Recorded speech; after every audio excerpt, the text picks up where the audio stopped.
What up? It's Max Portnoy from the band Tallah, and you're watching CMS TV. If there's any benefits to AI that we can appreciate, I'll appreciate that it's going to make bands actually play again. That's a good thing. Justin and I have talked about that a lot because we're not very into the AI stuff. Sure. And so we're like, you know what? If people are trying to like differentiate themselves from AI and actually start to sound like a human, I'm like, thank God, that's what we needed.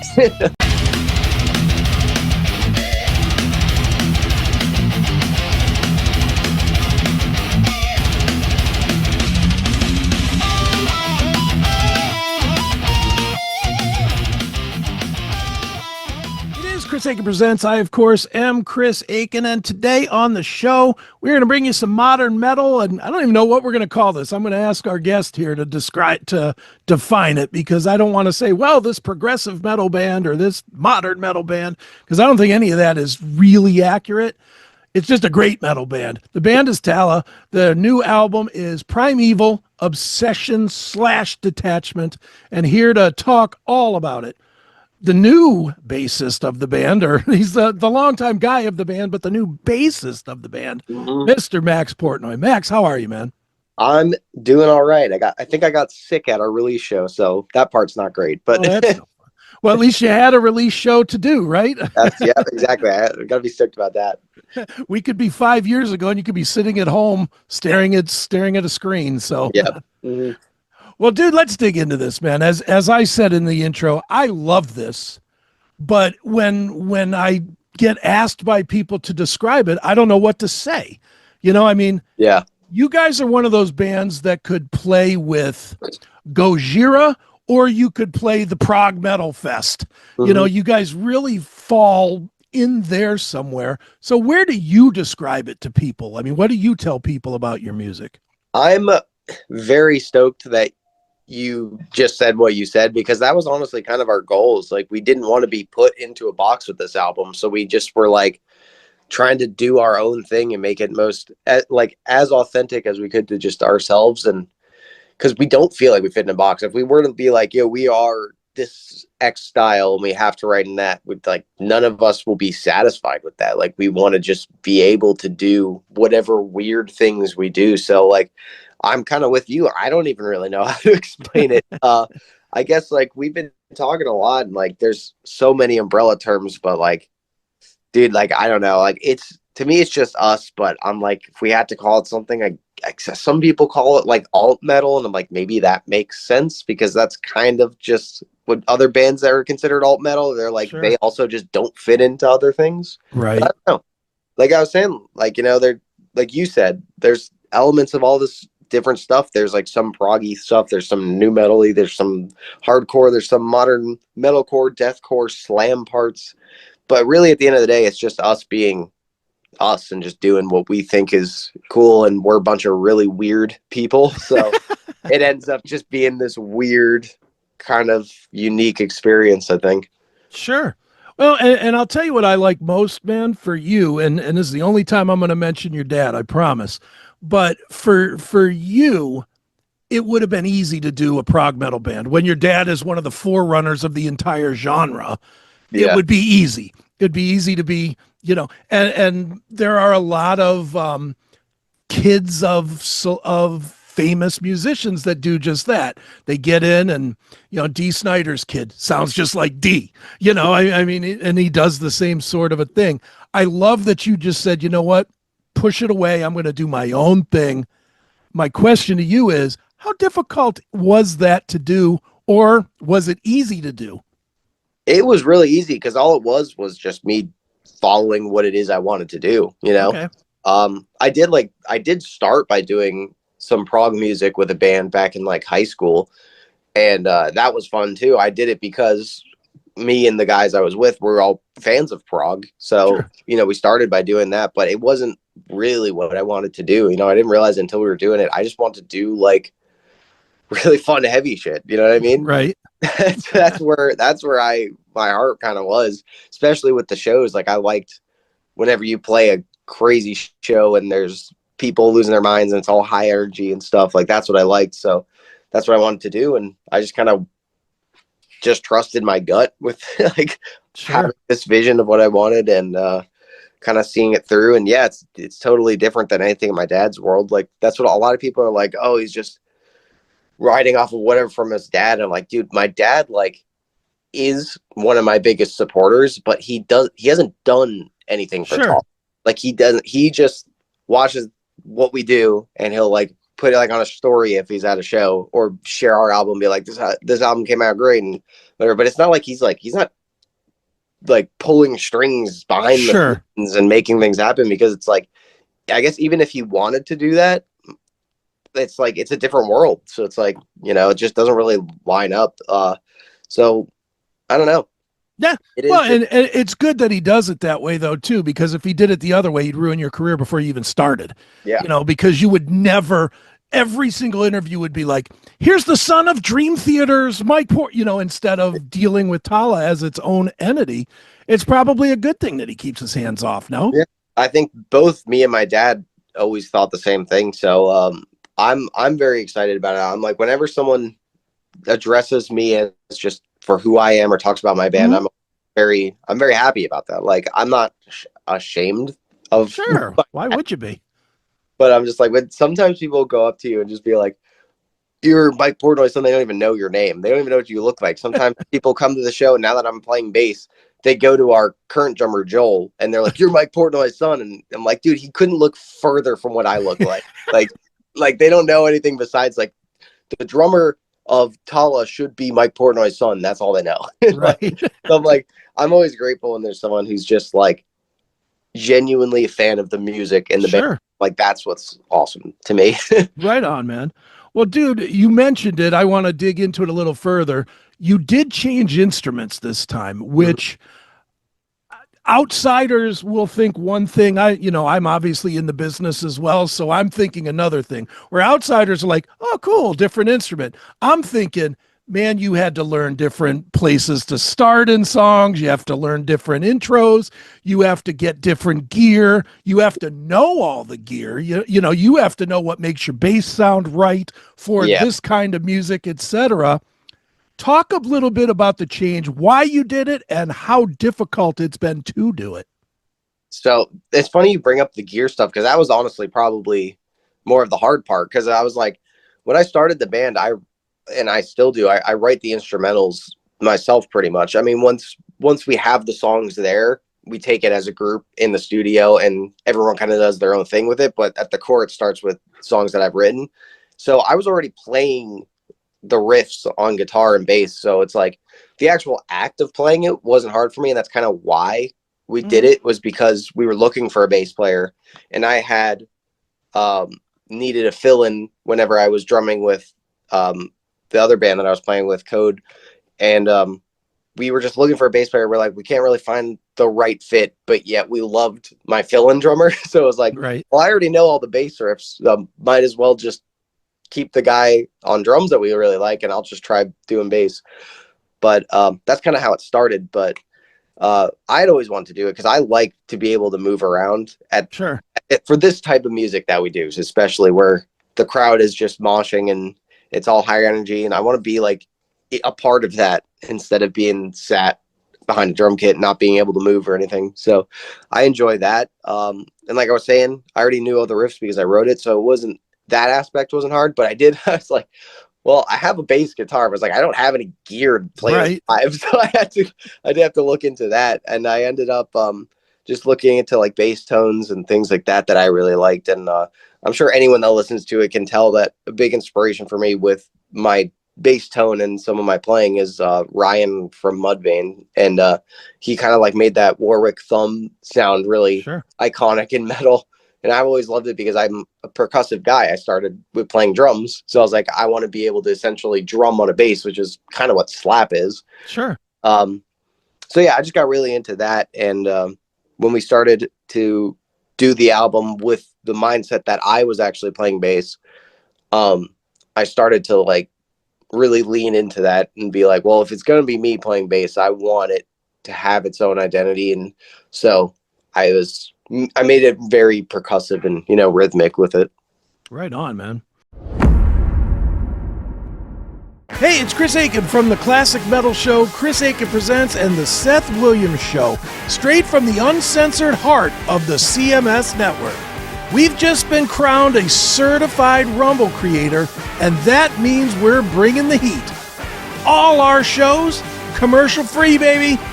Advance episode drops sometimes months before the normal release, so you're not stuck waiting. You'll get all this plus exclusive content for Rumble Premium subscribers that'll blow your mind. And with Rumble Premium, you'll get every CMS Network show and all of Rumble's other videos with no ads and no fluff. This is our official home, Rumble. It's raw, powerful, and unfiltered. You want in? Just hit us up at rumble.com/register/classic metal show to sign up for free commenting, chat live, and just your ability to join the chaos of all of our shows. Then while you're there, swing by any of our videos, smash that Rumble Premium button, and level up. Subscribe now. Don't sleep on this. Hit the link in the description. Well, dude, let's dig into the record. I'm going to start with the title just because I got to know. It just sounds like there's something real that comes from that. Primeval Obsession / Detachment. Mm-hmm. That sounds very much like, I don't know. I don't know. I won't even guess. What is that? So yeah, I mean, it's a very weird title for appropriately a very weird album. So everything we do is just kind of off, I guess. So it's two parts of a story, essentially. I can't really get into the lyrical content because that is Justin's department. I really only look at the music, and he writes all the stories and stuff. And I know this album was particularly personal for him. Okay. So I definitely don't want to like misspeak on anything about that. But what I will say is the album is in 2 acts, and act 1, which is the intro, which is 0501 all the way up until My Primeval Obsession. That is the obsession piece of the album. Okay. And then the back half of the album is the detachment piece. So it's kind of 2 acts, 2 pieces of this thing that play off of each other. The whole album kind of has this twin concept thing. So that's why we wanted to split it in 2. And you can find songs from the obsession half that twin and mirror songs from the detachment one. There's pairings of songs. Okay. So it's kind of this album that's really split into 2 pieces. And when we started working on the album, we wanted to do it as 2 like shorter releases, like EP thing that played into each other. But then it ended up just turning into a full album, and we put that transitional piece of Lacuna right in the middle, which is this weird experimental acoustic song that bridges the gap between them.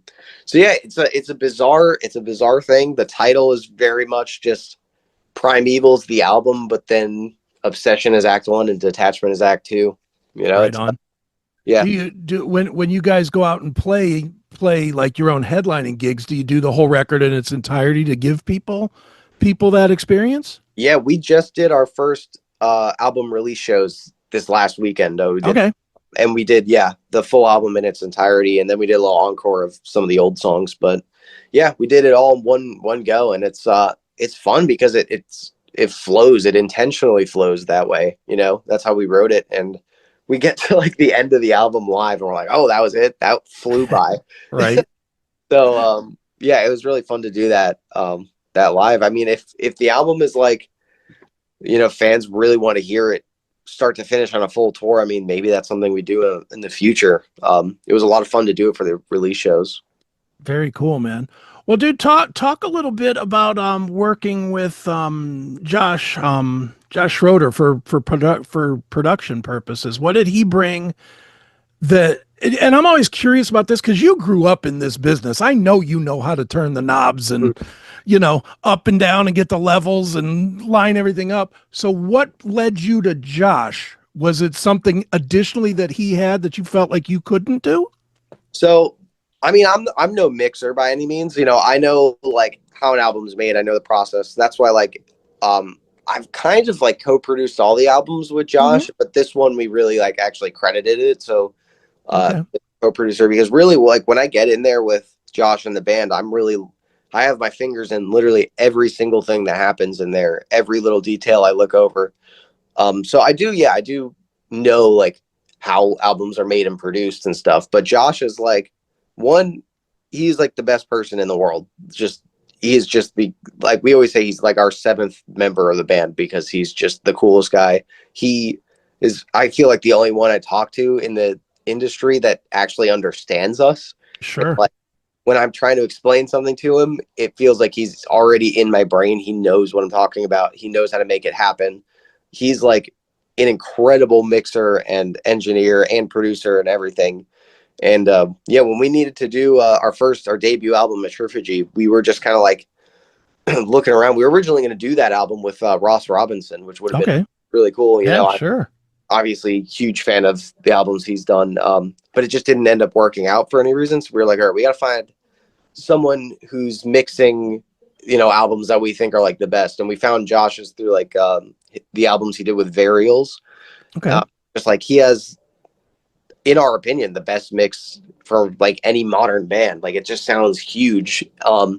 So we linked up with him that way. And once we met with him, it was just a no brainer that he was perfect for us because he doesn't just treat every album the same. He doesn't just copy paste a template for one Hmm. day, the next one. He figures out what it is the band is good at, what the band likes, what they're trying to do, and he makes it happen. Like we were like, we want a raw album, we want this and that, and he just knew exactly what we wanted, how to make it happen, and suggested things to like make it even better. And we never gone back. This is our third album with him. We've done all of our albums with him. Okay. I would never do it with anyone else. Like it's to me, it's like when I get with Josh, Hmm. it's almost like I don't even need to explain things half the times. He just knows. Like Right. it's yeah, he's literally like one of the band members at this point. Right on, man. Well, dude, you mentioned it a little bit, but I'm gonna push you on it a little bit. What I like about this record specifically is the production. And the reason I like it is because for this kind of music, as you were mentioning, a lot of times it gets way too clean. It's 443 takes of every note to make sure that everything's right. And from what I read in the press release, which take that for whatever that is, but from what I read, you guys played everything live. So you kept that raw element, but Mhm. you guys, I'm assuming you demoed this stuff to death to make sure that you were super, super tight before you even went in there. How accurate is that? And how comfortable are you to record live instead of, you Yeah. know, cutting and pasting and doing all that kind of stuff? Yeah. That was a big thing when we were planning the album is, we've always wanted the real organic raw live sound.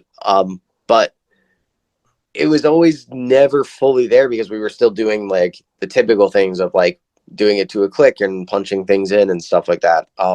It was always pretty raw still in the first two albums. But this time around we were like, let's just do it like we do an actual show. It's like we don't play live with a click. We don't clean things up live. We don't do anything. So let's just do it that way. And so that's what it was. It was instrumentally, it was the four of us sitting down, feeding off of each other, playing it. What takes your hearing on the album is all four instruments being recorded at the same time, same Right. take.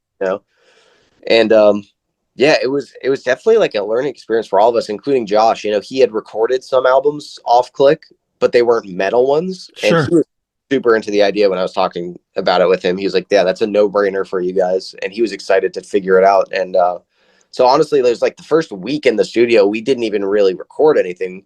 We just made sure our tones sounded good, and then we were Mhm. just jamming and like trying to get the feel for it. And once we kind of locked in and like got in that groove of like actually playing the stuff live together and how it would work, it started to just like flow really easily because Sure. we're just jamming. That's really all it is. And yeah, it was a lot of fun. I love it. I think more bands need to be doing that. I Honestly, a agree. lot of the times I can hear a band, I can appreciate a cool riff or something, but it just sounds fake to me because they just do everything to death. It doesn't even feel like I'm hearing a human. It feels like it's just notes. You know what I mean? Right. Hmm. It's just too perfect. And I don't know. I wish more bands would start to Well, actually do things and live. more bands may start it now with AI that it makes everything perfect and throws together songs in 2 minutes. I think you are going to see a lot of bands doing just what you did, to differentiate, not to differentiate themselves from other bands, but to differentiate, to make it real clear that when you hear it, that it is not AI. Yeah. And that's Hmm. if there's any benefits to AI that we can appreciate, I'll appreciate that it's going to make bands actually play again. It's a That's good true. thing. Justin and I have talked about that a lot because we're not very into the AI stuff. Sure. And so we're like, you know what? If people are trying to like differentiate themselves from AI and actually start to sound like a human, I'm like, thank God, that's what we needed. Right on, man. Hey, pinball wizards and arcade aficionados. Ready for a trip down memory lane? Or maybe just a blast into the now? Welcome to Pinball PA, where we've got more than just games. We've got a time machine. With over 420 games, that's 200 plus pinball machines and another 200 plus arcade games, stretching all the way from the 1940s to the latest and greatest. Whether you're here for nostalgia or novelty, we've got you covered. And guess what?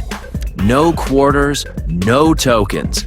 Just pay the admission fee and it's all you can play.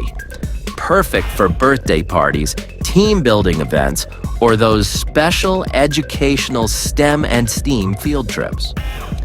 Need a spot for some spontaneous fun? No reservations are needed. Just come on down to the Hopewell Shopping Center at 2284 Broadhead Road, Suite 10B in Aliquippa, Pennsylvania. For more information, check out our site at www.pinballpa.com or give us a ring at 412-423-8532. Pinball PA, where every play is a free play.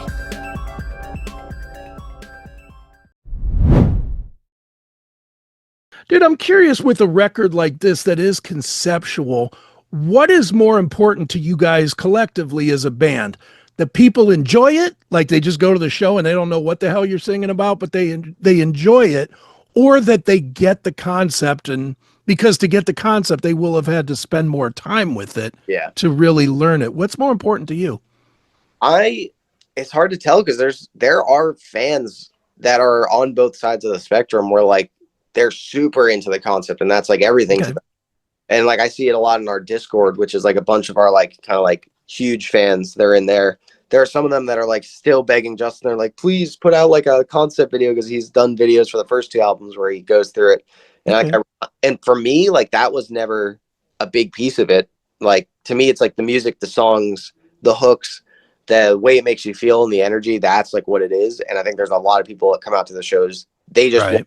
They just want to get down to music that's fun, you know, and or makes them move.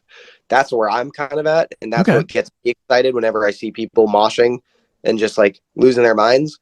But then I really appreciate the people that are like finding such a strong passion for something that's like obviously it's important to Justin, that's why he writes these concepts. But for me, it's like something that I don't really focus on too much. It's cool to see that like there are so many layers of our band that people focus on and can find that their passion within that.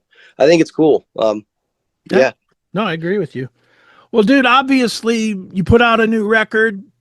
The only real way you get people to hear it is to tour. I don't care how much digital nonsense you do. The only way is to get out there and play and put it in people's ears. What are you guys' plans either for the rest of this year or going into next year? Yeah, it's been hard because I don't know if you heard about our vocalist Justin had a lot of health problems this last year. So we hadn't been able to play because we didn't want to, you know, put him in any kind of danger with his health issues.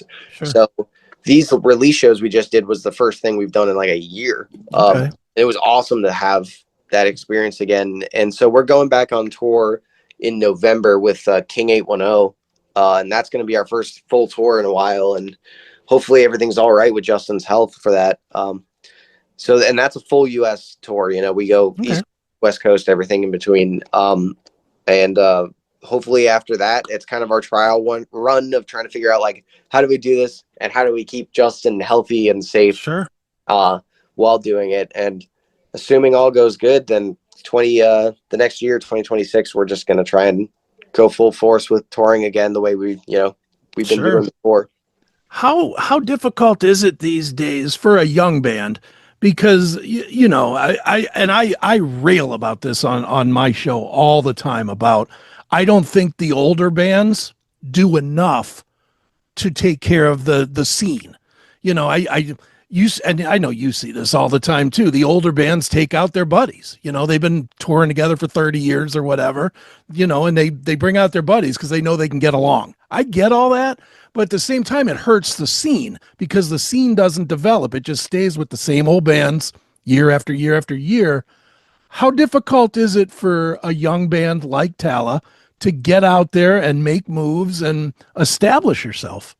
It's hard, dude. Like, we've been on both sides where it's like we try to get tours and get these opportunities, and it feels like I definitely feel like we're a band that industry people for sure are just like, what is this? Like, these are weird. They're not, I don't know. People just see us kind of as like these weird outsiders that don't really play by the rules and whatnot. And they don't really take us seriously, it feels like, which is, I get that if that's how you feel, but like, then you have other artists who have come across us, like Kim Dracula we went out on tour with, and they just shared like our new album was just like, this is the most I've been excited I've been for like a modern band, in a long time. Right. And I just really I really appreciate that. That's when it feels like someone who's a lot bigger than us really like just found it out themselves, and it was like, this is awesome. And I know there's bigger bands where I'm like, I saw like Chad Gray from Mudvayne talking about how he's like, oh, there's no new bands who do it for real. It's always auto-tuned. It's always chopped up. It's always to a click. It's all fake. All this stuff. There's no young bands that are doing this anymore. And like, I just see that. I'm like, dude, I wish somehow you could like hear our music, because I know he would love it. I'm like, that's how we feel. We feel the same exact way. So I'm like, I don't know how we get to some of those bigger artists and people to like kind of get them to see what we're doing. It's hard, but I don't know. You do it this way. You do every podcast you can and hope somebody watches it, right? Yeah. Nice. Well, dude, here on this show, we do not tell people to go to Spotify. I mean, it's okay if they do to learn about the band, but we tell everybody buy something, buy a shirt, buy a hat, buy a disc, a vinyl, whatever. Buy something to take care of the band. Where do we tell them to go to buy something to take care of you guys? We have a merch store online. If you just look up like Tallah merch, it'll pop up. It's the Vision merch store is what I think it's called. It's through our merch company, Manic Merch. We have all sorts of stuff on there. We obviously, anytime we tour, we always have new merch items out there that sometimes aren't on our online store. So coming out to shows and seeing what we have there in person is always very helpful too. But between those, coming out and seeing it in person or going to our online merch store, that's the best way, honestly. And, obviously buying the albums, like, I agree, like Spotify is kind of ruined making music a legitimate, like, paying career. So it's hard. But I'm always like, if you listen to Spotify, but you're still supporting us through other means, I don't really care at that point. I mean, I appreciate any kind of support by any means. So right on. Well, dude, the support should be coming because this album, Primeval Obsession/Detachment, is fantastic. It is Tallah. It is a great record. And Max, it's been fun. Thanks for joining me here on Chris Akin Presents. Dude, thank you. Thanks for having me.